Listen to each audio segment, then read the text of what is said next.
abrir a palavra do Senhor em Romanos de número 14. Hoje nós vamos ver um bloco maior, uma sessão maior. Vai ser do capítulo 14, versículo 1, até o capítulo 15, versículo de número 13. Ok? Então é Romanos 14, 1 até 15, versículo de número 13. Então, abra aí a sua Bíblia. Eu vou ler, por enquanto, apenas os 4 primeiros versículos do capítulo 14. Nos diz assim a palavra do Senhor: acolhei ao que é débil na fé, não porém para discutir opiniões. Um crê que de tudo pode comer, mas o débil come legumes.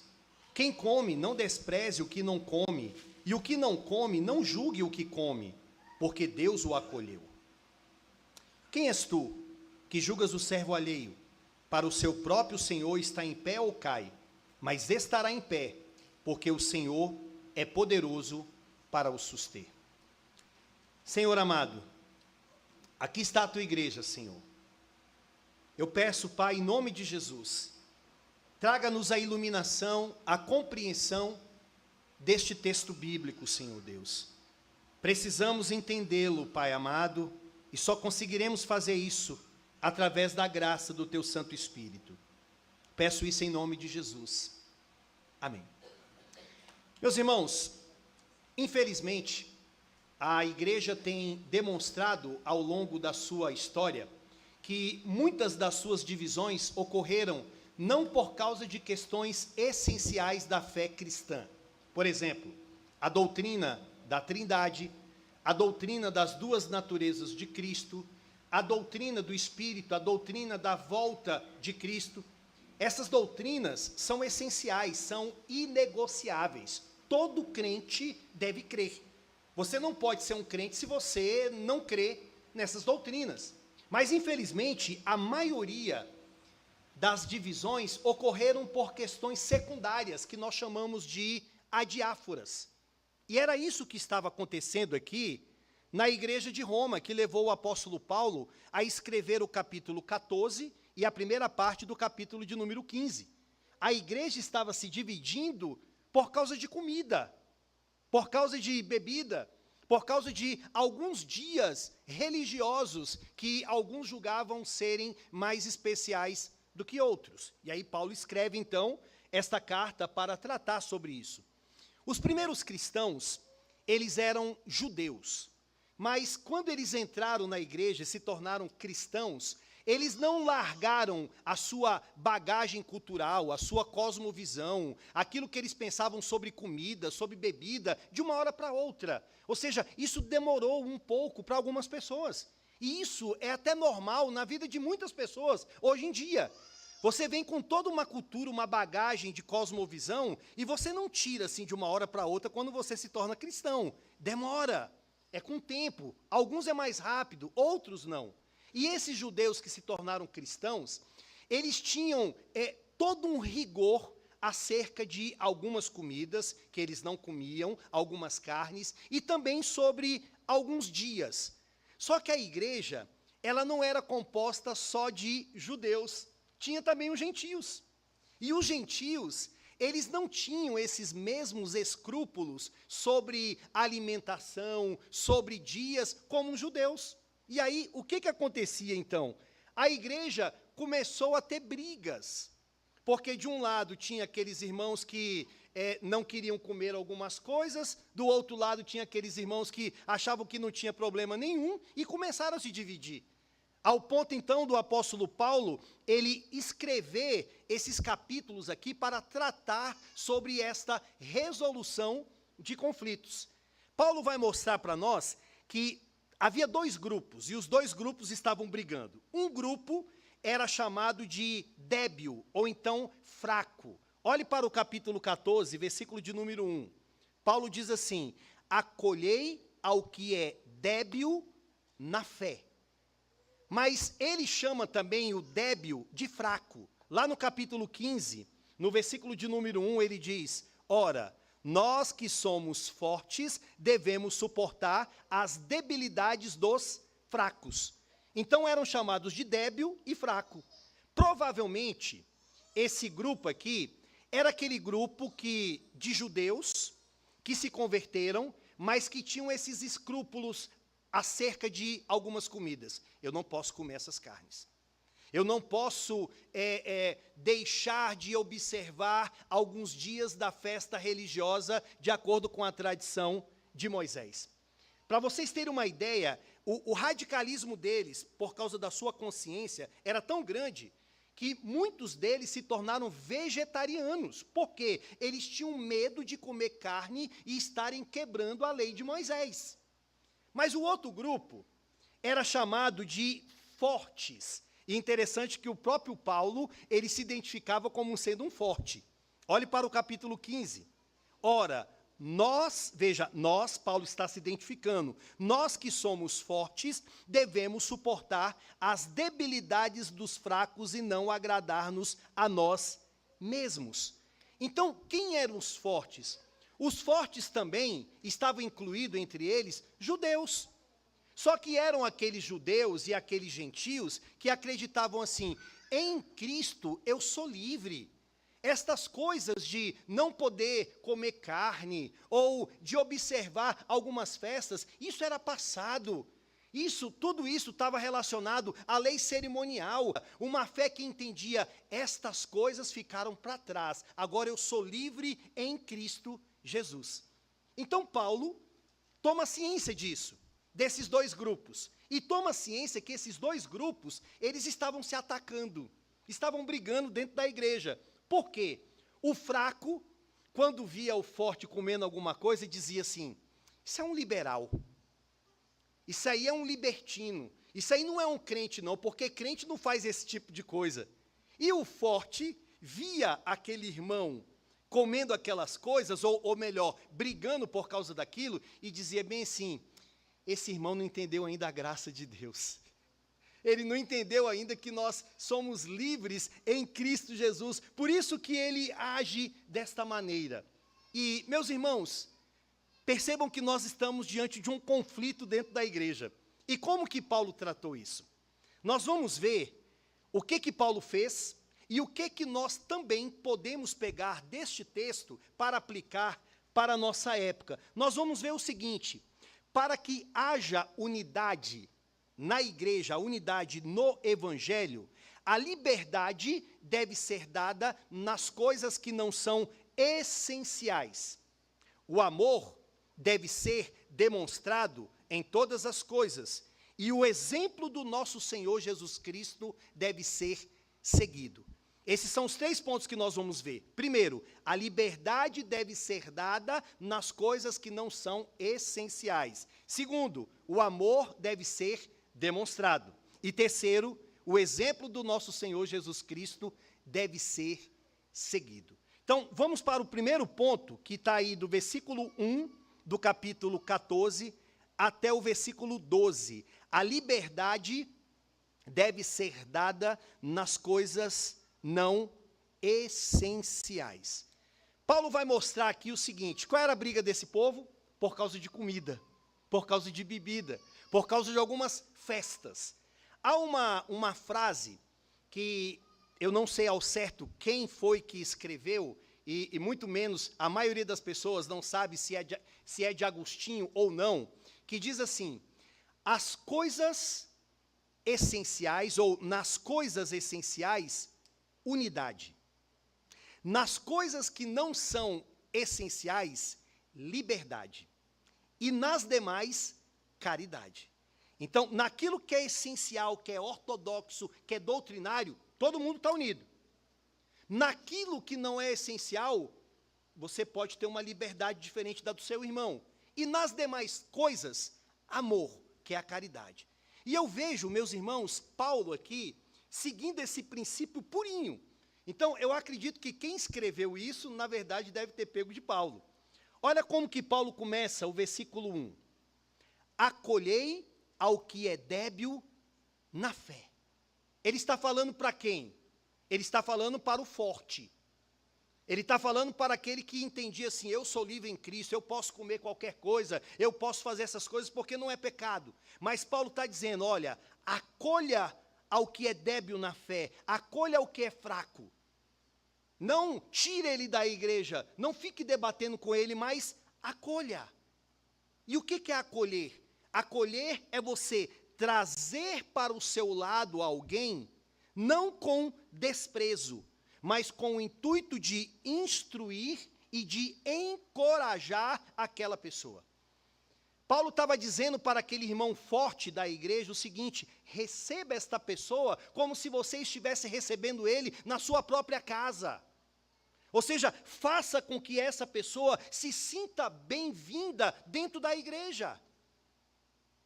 E como que ele poderia fazer isso? Como que o forte poderia fazer com que o fraco se sentisse bem-vindo na igreja? Não discutindo opiniões. É o que está aí, se você olhar para o versículo 1, é o que Paulo diz. Não, porém, para discutir opiniões. E quais são essas opiniões? Ele diz no verso 2. Um crê que de tudo se pode comer. Quem é esse? O forte. Aquele que acreditava, eu sou livre em Cristo, eu posso comer, eu posso beber um vinho, eu posso fazer essas coisas porque não há problema nenhum. Mas, olha o que Paulo diz, mas o débil, ele come legumes. Ou seja, o fraco, ele optou por ser um vegetariano dentro daquele contexto, porque ele tinha medo de estar quebrando a lei de Moisés. Alguns comentaristas pensam que provavelmente essas pessoas estavam se inspirando, sabe em quem? Em Daniel. Quando Daniel estava lá na Babilônia. Alguns pensam que ele estava pensando nele. Por quê? Vocês lembram da passagem que Daniel colocou no seu coração de não tocar nas iguarias do rei? Ele preferiu o quê? Eu vou comer só legumes. Então pode ser.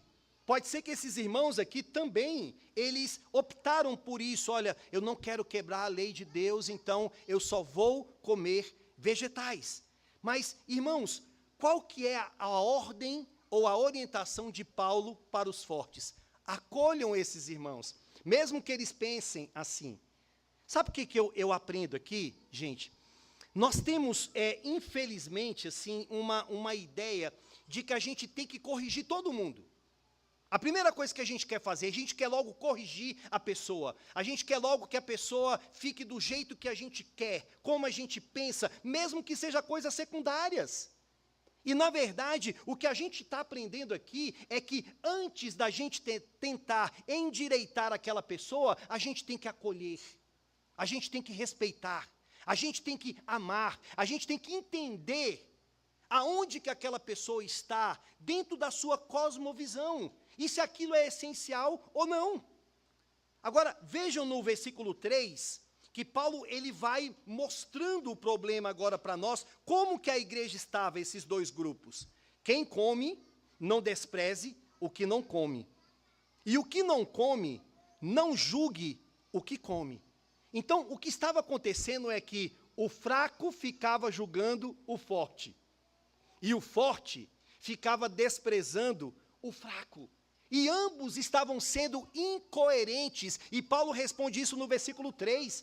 Sabe por que eles estavam errados? Olha aí o final do versículo 3. Porque Deus o acolheu. Se Deus acolheu na igreja, no corpo do seu filho, fortes e fracos, todos são pecadores. Então, por que o fraco vai ficar julgando o forte? Por que o forte vai ficar desprezando o fraco, se em Cristo Jesus o Senhor recebeu todos nós? Pense bem, meus irmãos, o Senhor não quer isso da sua igreja, porque Ele nos acolheu com todas as nossas finitudes, falhas, pecados. Ele recebeu todos nós, então Ele está dizendo, vocês devem acolher, porque eu acolhi vocês. Por isso que Paulo é tão duro no verso 4, quando ele diz, quem és tu que julgas o servo alheio? Para o seu próprio Senhor está em pé ou cai, mas estará em pé, porque o Senhor é poderoso para o suster. John MacArthur, comentando esse texto, ele traz uma aplicação que eu acho formidável. Olha o que o MacArthur diz. Se você entende sua liberdade em Cristo, mas tem a tendência de condenar um irmão por ser legalista, lembre-se de que Deus o recebeu por meio da sua fé em Cristo. Se você tende ao legalismo e vê um irmão que não segue as mesmas regras que você faz, não o condene, porque Deus também o recebeu. Uma vez que o Senhor recebeu os fracos, devemos receber os fracos. Uma vez que o Senhor recebeu os fortes, devemos receber os fortes. Temos que aprender a trabalhar juntos. É isso que ele está mostrando. Ou seja, quem somos nós para rejeitarmos uma pessoa que, pela sua consciência, ele pensa de uma determinada maneira, de uma questão que não é essencial? Para rejeitar aquela pessoa, se Deus o recebeu. É isso que Paulo está mostrando aqui, meus irmãos. E aí vem o verso 5. Um faz diferença entre dia e dia, outro julga iguais todos os dias. Cada um tem a opinião bem definida em sua própria mente. Dias e dias aqui eram os dias das festas religiosas deles. Ou seja, quando ele coloca aqui, um faz diferença entre dia e dia, era o fraco. O fraco achava que uma festa era mais especial do que outra. Mas o forte dizia, não, todas as coisas são iguais. E aí Paulo responde, ok, cada um então tem a sua própria opinião bem definida na sua mente. Versículo 6, quem distingue entre dia e dia para o Senhor o faz, e quem come para o Senhor o come, porque dá graças a Deus, e quem não come para o Senhor não come e dá graças a Deus. Quando eu estava lendo isso aqui, pensando principalmente na área do aconselhamento bíblico, eu fiquei pensando assim, meus irmãos, Paulo, pelo Espírito, ele foi no cerne da questão. Sabe o que acontece? Muitas das vezes as brigas ocorrem porque a gente não consegue entender a motivação do coração das pessoas. A gente só vai no problema. Qual que era o problema? Legalistas ou pessoas que eram liberais? Pronto, está aí o problema armado. Mas por quê? O que estava motivando aquilo no coração? Veja que Paulo, ele coloca assim, olha, quem distingue entre dia e dia, que no caso era o fraco, ele estava fazendo aquilo para quem? Para o Senhor. Ele entendia que aquilo que ele estava fazendo iria trazer glória ao Senhor. E ele diz, e quem come para o Senhor, come, porque dá graças a Deus. E quem não come para o Senhor, come e dá graças a Deus. Ou seja, cada um daqueles grupos estavam fazendo aquilo para Deus. Então bastava o outro entender bem assim, meu irmão, você está fazendo isso para o Senhor, eu também, vamos caminhar juntos. Isso não é uma coisa essencial. Se você acha que não comer vai trazer glória a Deus, e eu acho que comer vai trazer glória a Deus, a gente pode caminhar juntos? Sim. Ou seja, o aconselhamento bíblico, ele é interessante porque você resolve o conflito identificando também o seguinte, qual é a intenção do coração daquela pessoa? Por que ele fez aquilo? Por isso que Paulo, no versículo 7, ele vai dizer, porque nenhum de nós vive para si mesmo, nem morre para si. Porque se vivemos para o Senhor, vivemos. Se morremos para o Senhor, morremos. Quer, pois, vivamos ou morramos, somos do Senhor. Foi precisamente para esse fim que Cristo morreu e ressurgiu para ser Senhor, tanto de mortos como de vivos. Tu, porém, preste atenção, tu, porém, por que julgas teu irmão? E tu, por que desprezas o teu? Pois todos compareceremos perante o tribunal de Deus, como está escrito, por minha vida, diz o Senhor, diante de mim se dobrará todo o joelho e toda língua dará louvores a Deus. Assim, pois, cada um de nós dará contas de si mesmo a Deus. Sabe qual foi a resposta para esse aconselhamento de Paulo à igreja? Não queiram ser juízes dentro da igreja. Não façam o papel de Deus dentro da igreja, porque não compete a vocês, não compete a nós. Era isso que a igreja estava errando. Um julgando, outro desprezando. E Paulo traz essa palavra, não queiram ser juízes, porque um dia todos nós vamos comparecer diante do nosso Senhor no tribunal de Deus. Se você acha que o seu irmão está errado, Deus está vendo. Se você acha que o seu irmão está sendo infantil, biblicamente, Deus está vendo, Deus é vivo, Deus é onipresente, um dia Ele vai prestar contas de tudo isso. Não faça o papel de Deus, seja servo. Sabe o que a gente aprende nesse primeiro ponto, meus irmãos? E eu quero que fique bem enfático na sua mente. Não quebre a comunhão com seu irmão por causa de coisas secundárias. Não faça isso. Mantenha a união, brigue por aquilo que é ortodoxo, por aquilo que é inegociável. Agora, por questões adiáforas, não perca a comunhão com seu irmão. Saiba distinguir entre aquilo que é moral, imoral e amoral. Aquilo que é moral, permanece, é certo.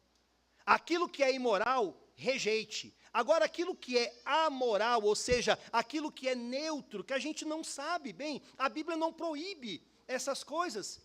Para que você vai ficar brigando com aquilo que a Bíblia não briga?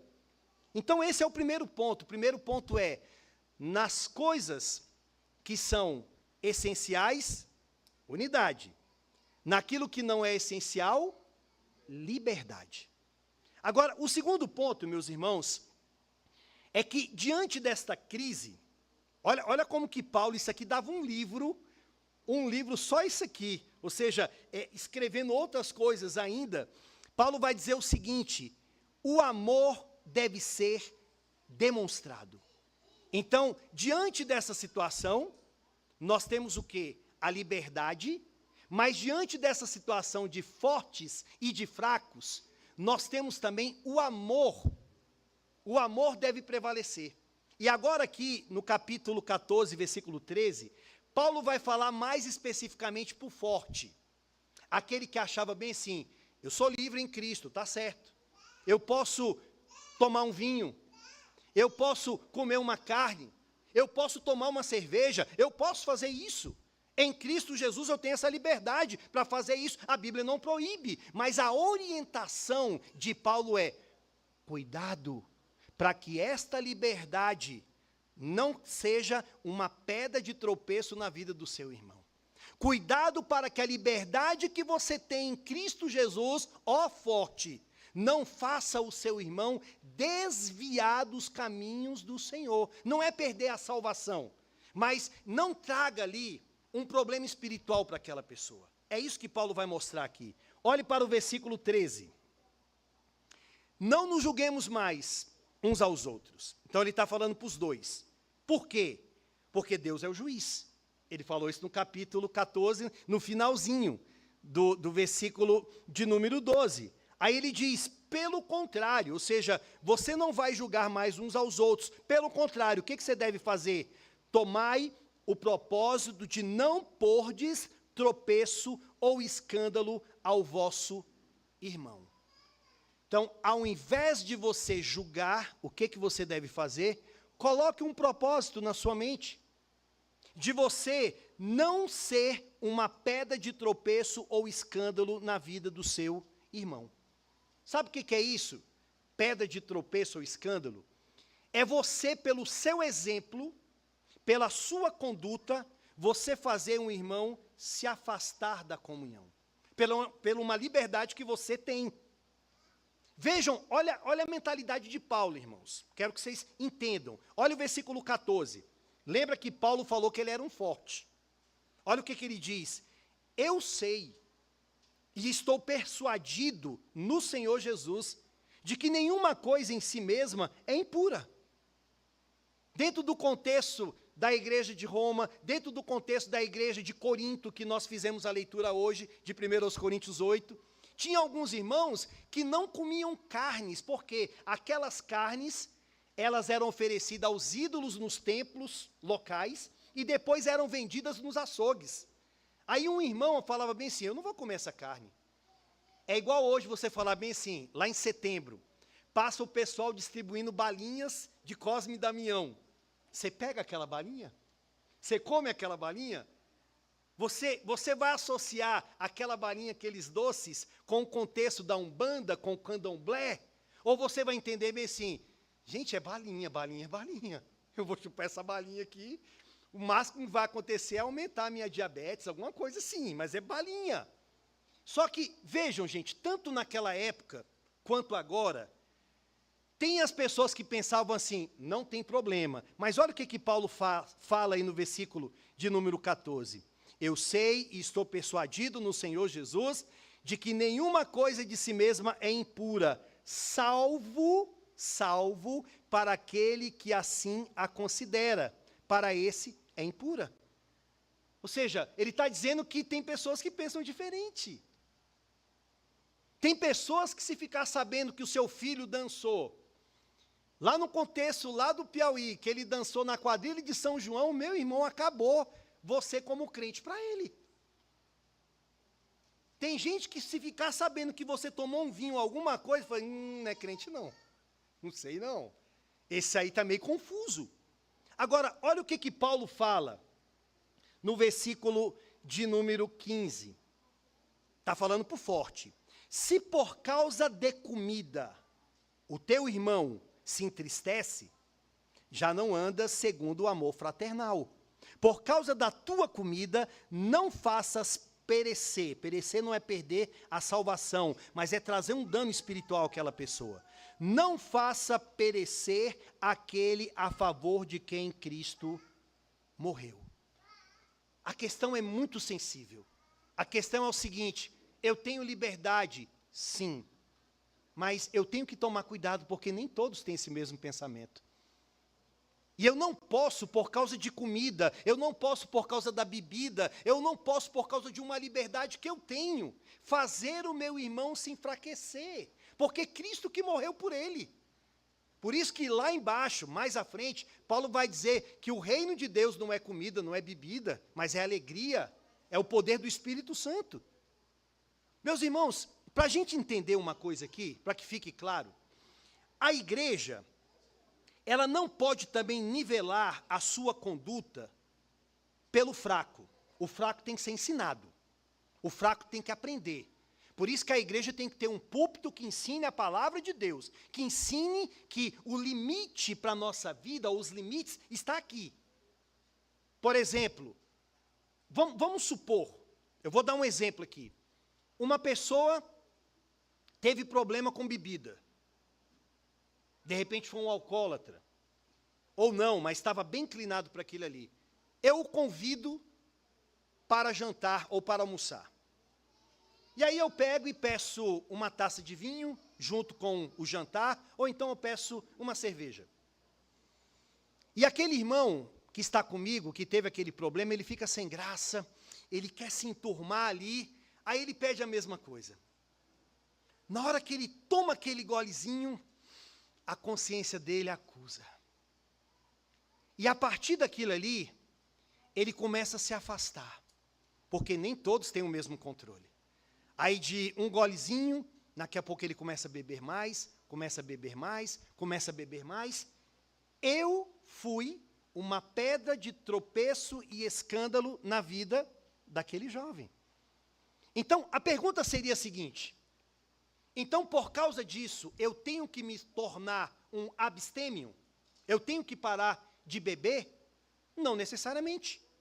Mas por que fazer isso na frente daquele jovem? Por que fazer isso na frente ou junto daquela pessoa que eu sei que a consciência dele é fraca sobre aquilo? Para que eu vou tentar o meu irmão? Ou seja, por que eu não posso fazer isso dentro de uma privacidade minha, de uma liberdade, junto com outras pessoas que eu sei que eles não vão se escandalizar com aquilo? Então, é uma questão de sabedoria, meus irmãos.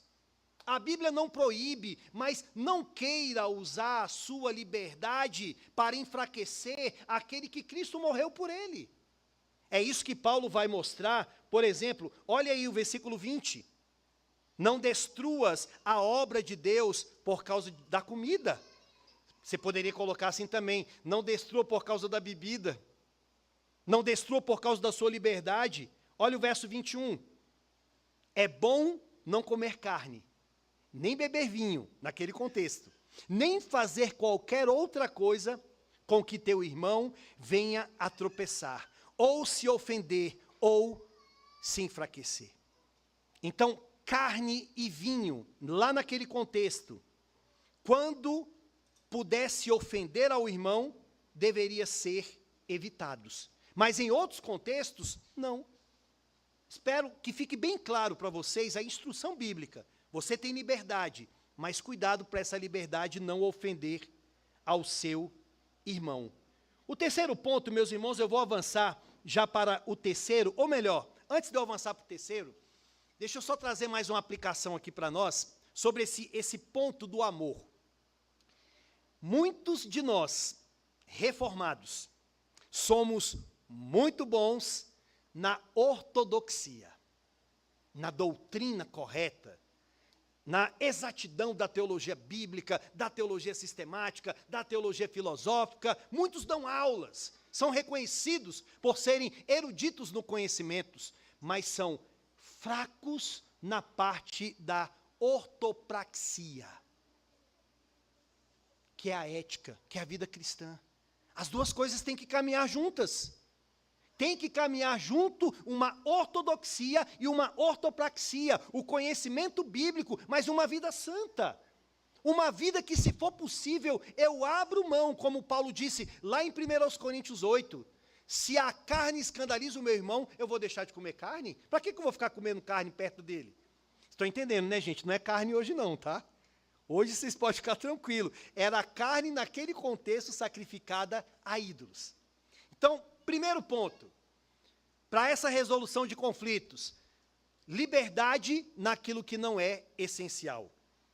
Segundo ponto, amor em todas essas coisas. E o terceiro ponto, meus irmãos, que vai do versículo 1 ao 13, é que nós devemos seguir o exemplo de Cristo. É interessante que, se fosse um sermão essa epístola, todo bom sermão leva até Cristo. Se não levar até Cristo, é legalismo. E Paulo, na verdade, tudo que ele fazia, pensava, meditava, ele levava até Cristo. Veja que, diante dessa contenda, dessa divisão entre fortes e fracos, Paulo agora vai mostrar o exemplo de Jesus Cristo. Ele vai mostrar o que Jesus Cristo fez. Olhe para o versículo 1 do capítulo 15. Ora, nós que somos fortes, devemos suportar as debilidades dos fracos e não agradar-nos a nós mesmos. Portanto, cada um de nós agrade ao próximo no que é bom para edificação. Sabe o que ele está dizendo aqui, meus irmãos? Não coloque a sua vida em primeiro lugar, as suas prioridades, mas a prioridade do seu irmão. Não viva para agradar a si mesmo. O agradar a si mesmo é aquilo que às vezes o forte queria. Eu sou livre, eu posso fazer o que eu quiser, mas ele está dizendo, olha, não viva para agradar a si mesmo, mas para agradar o próximo, para a edificação dele. E não é isso que Paulo mostra lá em Filipenses capítulo 2? Quando Paulo traz aquele hino cristológico, que ele fala que Cristo abriu mão de sua glória para encarnar, aquilo foi dentro de um contexto onde pessoas não estavam se entendendo. E Paulo fala para colocar o próximo como prioridade e não a si mesmo. E é a mesma coisa que ele está fazendo aqui. Ele está dizendo, pense primeiramente no próximo e não em você. Aí ele vai dar o exemplo de quem? Olha o versículo 3. Porque também Cristo não se agradou a si mesmo. Antes, como está escrito, as injúrias do que te ultrajavam caíram sobre mim. Ele está citando o Salmo 69. O Salmo 69 é um salmo messiânico, é um salmo que fala das injúrias, dos sofrimentos que Cristo Jesus passou. Então, provavelmente, Paulo está citando isso aqui para mostrar bem assim, o forte, se você for desprezado, se você for caluniado, se falarem mal de você, não fica aborrecido não. Jesus Cristo também passou por isso. Jesus Cristo passou por todas essas coisas, Jesus Cristo sofreu, Jesus Cristo morreu, Jesus Cristo padeceu, foi humilhado, foi destratado, foi ultrajado para nos acolher. para receber a cada um de nós dentro da igreja.